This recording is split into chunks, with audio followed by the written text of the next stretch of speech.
Doktor, kesir bo'lganimga 10 kun bo'ldi. Chokda atrofida qotish bor. Bu normami? Buni chokni bevosita ko'rish kerak, ko'rib turib keyin baho beriladi. Sababi bu norma bo'lishi ham mumkin.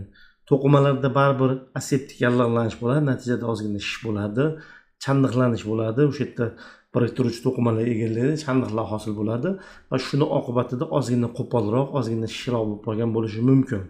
Bu norma sanaladi. Endi ba'zi holatlarda chandiqda asoratlari bor. Bu chandiqda infiltrati deymiz, o'sha tagidagi to'qimalar yallig'lanib qolishi yoki seroma, ya'ni suyuqlik yig'ilib qolishi yoki butunlay yiringlab ketishi yoki cho'ralar paydo bo'lib qolishi mumkin. Cho'ralar paydo bo'lib qolganda ham shu soha shishib qoladi.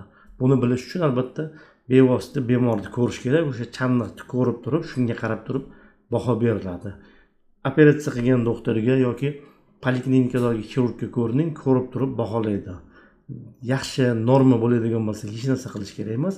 Haligi aytgan kasalliklarim, ya'ni seroma bo'lsa, yallig'lanish bo'lsa yoki cho'ra bo'ladigan bo'lsa, o'sha holatga qarab, sababiga qarab yoki perevazga qilib turiladi yoki keyinchalik operatsiya yo'li bilan davolanadi.